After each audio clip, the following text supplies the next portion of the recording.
নমস্কার বন্ধু, মুক্তি চ্যানেলের পক্ষ থেকে আমি তপন সরকার।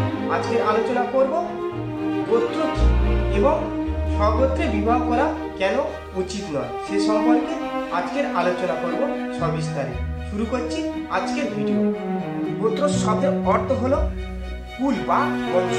সনাতন ধর্মে গোত্র মানে একই পিতার ঔরসজাত সন্তান সন্ততি তারা সৃষ্ট বংশ পরস্পর। গো শব্দের উৎপত্তি হয়েছে গম ধাতু থেকে, যার অর্থ গতি, আর গড় উৎপত্তি হয়েছে ওই ধাতু থেকে, মানে হলো প্রাণ গড়া। তাই গোত্র মানে দাঁড়ায় বংশের ধারা বা গতি, যার মাধ্যমে প্রকৃত হয় সেই স্বর্গীয় পিতৃপুরুষ, তিনি গোত্র পিতা। সনাতন ধর্মের বৈশিষ্ট্য হলো ধর্মের বংশ রক্ষার ধারায় ঋষিগণ সম্পৃক্ত ছিলেন। একজন ঋষি বংশ পরস্পরায় তাদের মানে একটি গোত্র হিসাবে পরিচিত লাভ করে। পূজার যোগ্য কিংবা বিবাহ যে কোনো মাঙ্গলিক অনুষ্ঠানে গোত্রের নাম জিজ্ঞাসা করা হলে নামটা অবলম্বনীয় মুখ থেকে বেরিয়ে এলেও তা কেবল নাম সর্বস্ব। এর বাইরে গোত্র সম্বন্ধে খুব কম লোকেরই জানা। পারিবারিক পরস্পরায় শুধু নামটাই প্রবাহিত হয়ে আসছে, কিন্তু এর উৎস সম্বন্ধে অধিকাংশেরই অজ্ঞতা রয়েছে। কিভাবে আমাদের নামের সাথে গোত্রটি যুক্ত হয়ে গেল, এর নেপথ্যে কি রয়েছে সেটি আজকে আপনাদের সামনে তুলে ধরছি। গোত্র সম্পর্কে জানতে হলে এই ব্রহ্মাণ্ডের সৃষ্টি সূচনা লগ্ন থেকে এর ইতিহাস জানতে হবে। ভগবানের নির্দেশে ব্রহ্মার সৃষ্টি কার্য শুরু করলেন।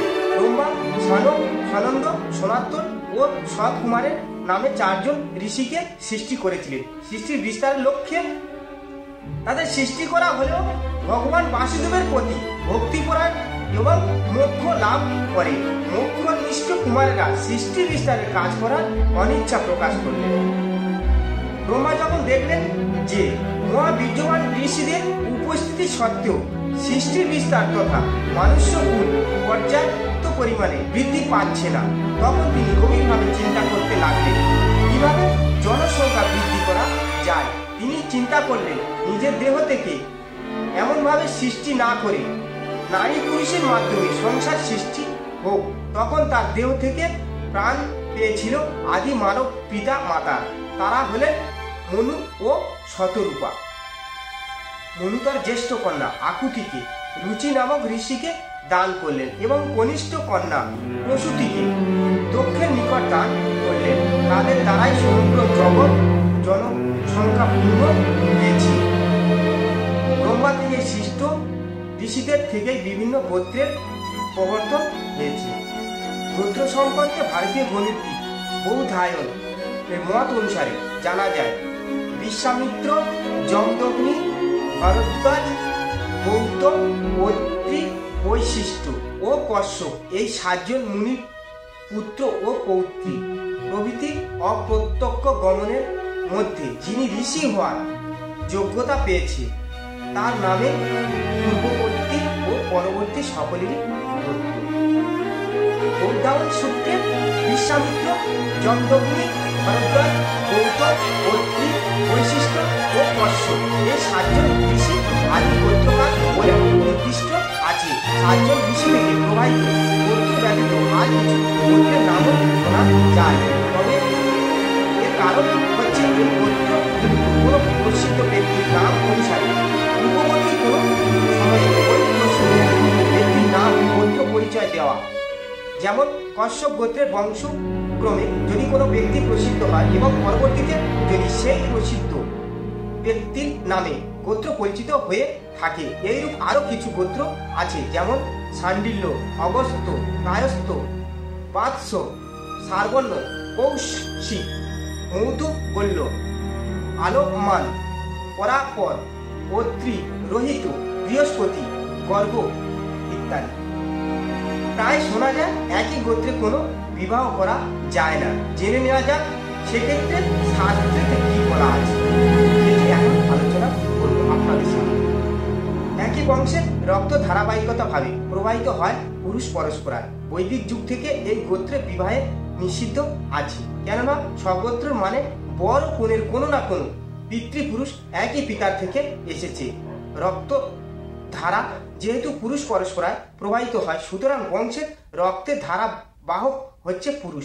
এজন্য একই বংশের ছেলে মেয়ের মধ্যে বিবাহ বন্ধন হতো না।